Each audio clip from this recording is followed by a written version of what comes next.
అమ్మాయిలందరికి చెప్తున్నా, rejections is very common, but stand for your self. Do not look for anyone. మీకోసం మీరు నిలబడకపోతే మీకోసం ఎవ్వరు నిలబడరు.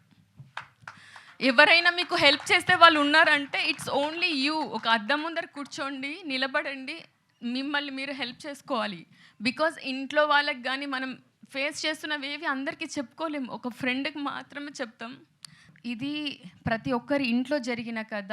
ప్రతి ఒక్కరి ఇంట్లో ఒక ఉమా ఉంటుంది, ఒక పృథ్వీ ఉంటారు, ప్రతి ఒక్కరు ఉంటారు. So on that note I am giving to Sravanthi. Please do watch on April 18th in theatres. Telugu అమ్మాయి ధైర్యం చేసి సినిమా చేసింది. డబ్బులు తను దాచుకున్న డబ్బులన్నీ ఈ సినిమాలోనే ఉన్నాయి. తెలుగు అమ్మాయిని సపోర్ట్ చేయండి. తెలుగు సినిమా చాలా కాలం వరకు బ్రతుకుంటుంది.